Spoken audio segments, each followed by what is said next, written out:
All right, we're going to look at today is defending attacks versus unarmed attackers. So again, we're going to be unarmed. We're just going to take a brief little trip to the side here, away from knife fighting.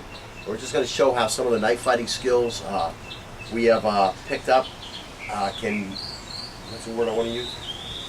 Anyways, can be used in another way, which would be unarmed fighting. One of the things I hear a lot is people saying, oh, a guy who studies Eskrima or a guy who studies Arnis, can't use those techniques for hand-to-hand. I beg to differ. I think they translate very well across the board. I mean, as far as, so you start studying Eskrima or you start studying Arnis and you learn how to use knives and sticks, and now all of a sudden somebody attacks you with a punching attack, just a fist fight attack when you don't have your stick or your knife.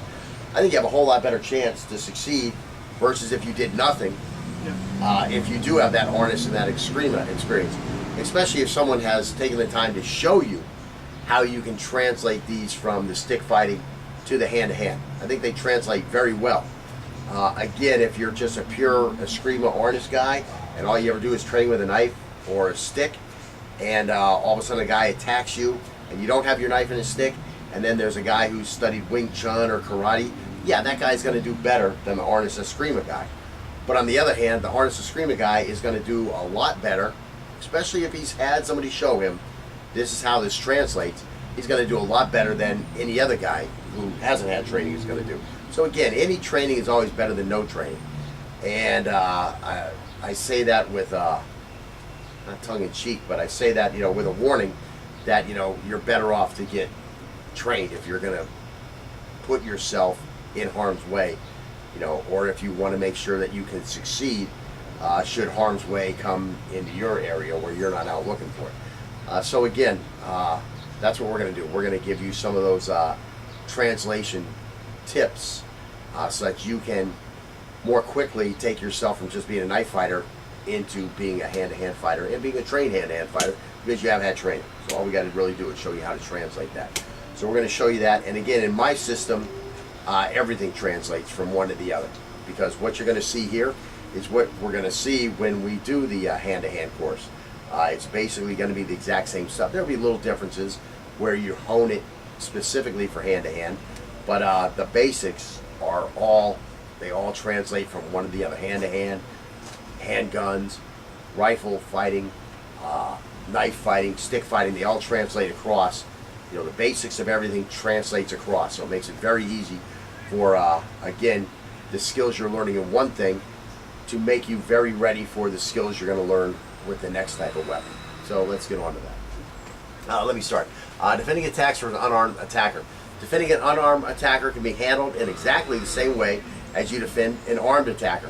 The main difference being that the unarmed attacker is more likely to bring both of his hands and maybe even his legs into the fight. For now, we're just going to focus on the guy throwing the punches, especially, that first punch. Because again, in a fight, once you get behind in a fight, it's very hard to be able to take control of that fight from there. I want to say retake control, but you've never had control. The fight hadn't started yet. Now the fight starts, you're behind the 8-ball. It's very hard to get out from behind that 8-ball, let's say.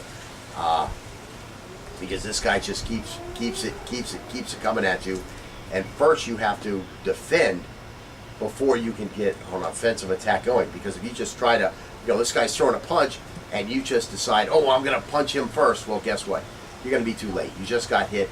God forbid you get knocked out at that point, because if you get knocked out and this guy now wants to stomp you, there's not much you can do. He's going to stomp you. So again, you don't want to get behind. And again, if you do get behind, you have to A, be able to protect yourself, and then B, be able to mount a counterattack. And that's what's critical to getting out from behind that 8-ball and putting him behind that 8-ball to where now you can finish this fight and walk away. Okay, so what we're going to do here is we're just going to have we're going to take turns throwing punches at each other's head, and we're just going to use an angle 1 defense with the left hand to step out of the way and avoid that punch. So slow. We're just sitting here talking. I'm up here like this, and all of a sudden I'm going to throw this punch, and you're just going to step out of the way. How much could it be? Now what I'm going to do is I'm going to come open hand, just try to touch your head the first couple times. Then when I see you doing it successfully, I'm going to try to whack it. So again, so we're talking shit, and I said, you look at that fucking girlfriend, and go there, that's really all it takes. It's just a good reaction. You want to get that step out, and then slide, and make sure you try to flank it.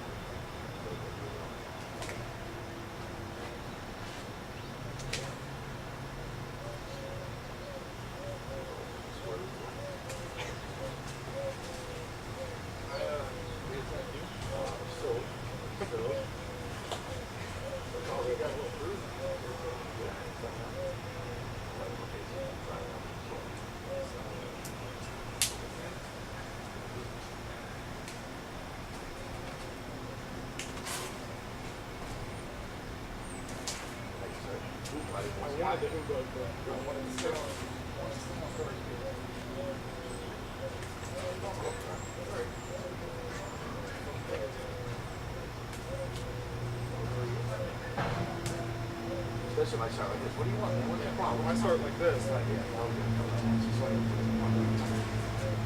Try something out a little bit with your hands up. Like, yeah, you're talking. The thing is sprayed wide so you don't think it is attacking. you don't want me to do this? No.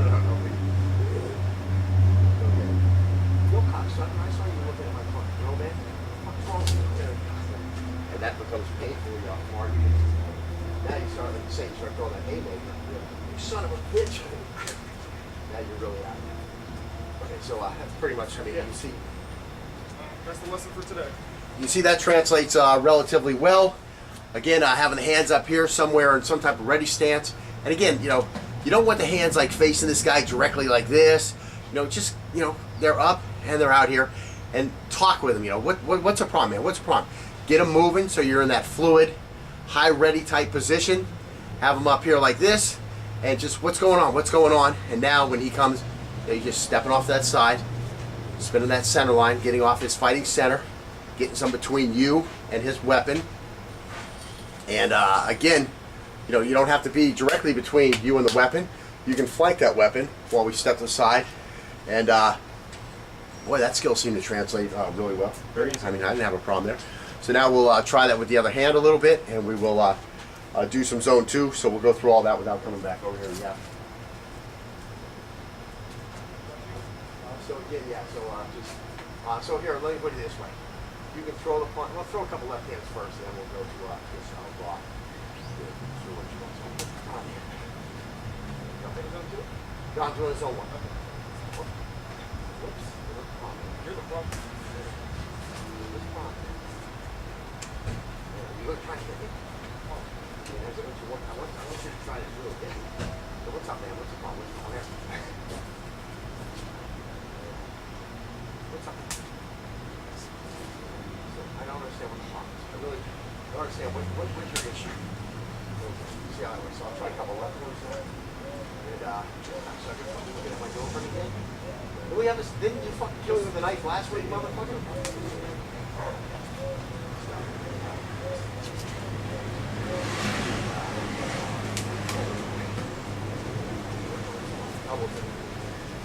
So anyways, fucking, I know you're always looking at my girlfriend. I don't know what it's supposed to be. And I'm gonna beat you. You like told me to come. Oh yeah, because you were moving to the side already. You were going this way. Slow circles.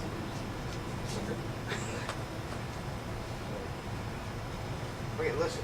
So, how do you fucking talk to my girl, man? You always fucking talk. Every time I fucking leave her saying.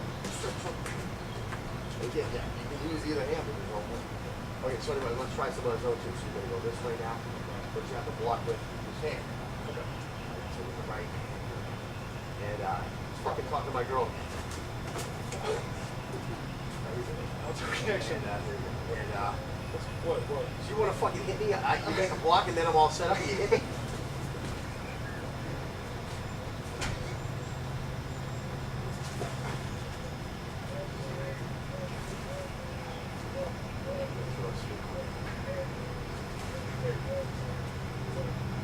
Try some up. Okay, so what the fuck is the problem? I don't want to be a problem. I don't want to be a problem. I don't want to be a problem. I want to be your friend.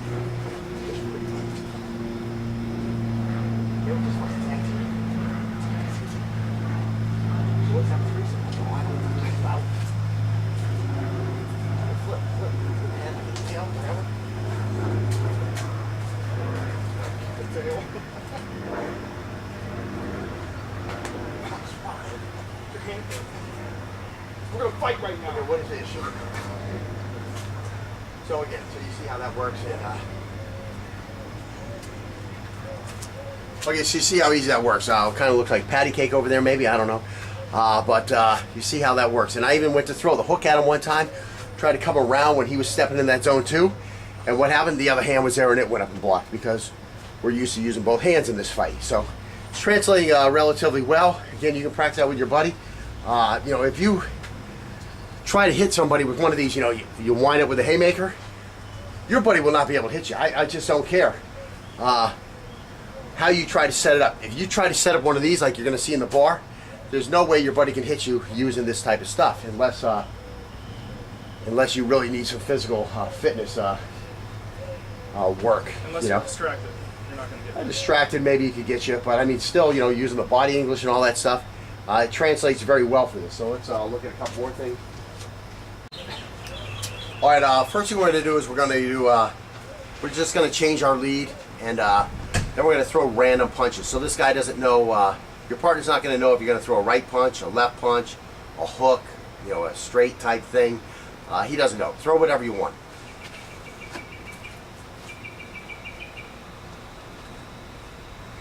So, I guess I'll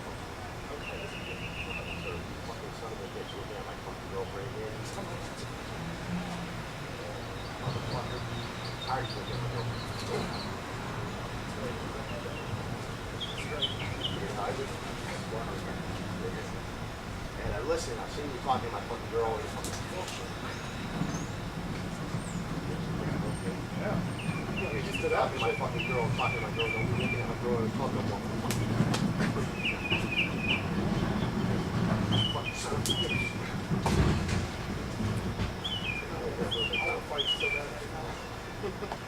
And we'll fight for it. You're a fucking cocksucker, motherfucker. So again, I'm trying to mimic some wild bar punches, and I came with a big freaking like a clubbing attack. There's a bone I broke when I was a kid. I hit right on his elbow. Oh my god, that shit was painful. Man. Whew. Wow.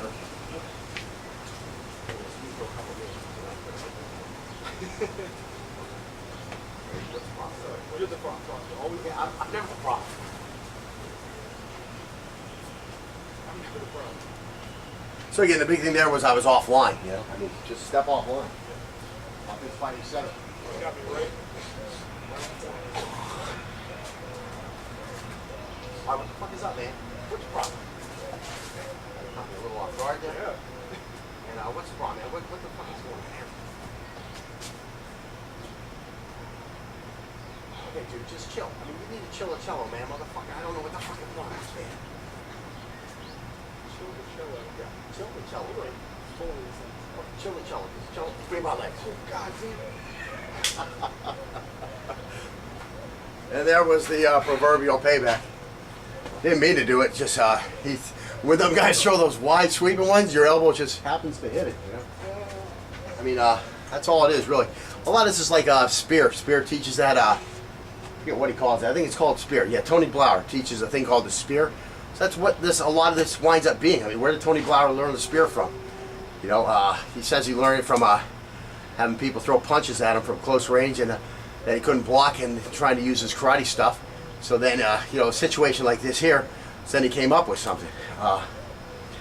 You know, and then, of course, he perfected it after that. Maybe he looked and added some other stuff to it. I don't know. But it's a lot like a spear, what we're doing here. Except for we're not coming directly in at the guy. We're using more of what you know, our lessons have been so far, stepping off the center line. So anyways, pretty simple stuff. I'm really trying to hit him. I guess he's really trying to hit me.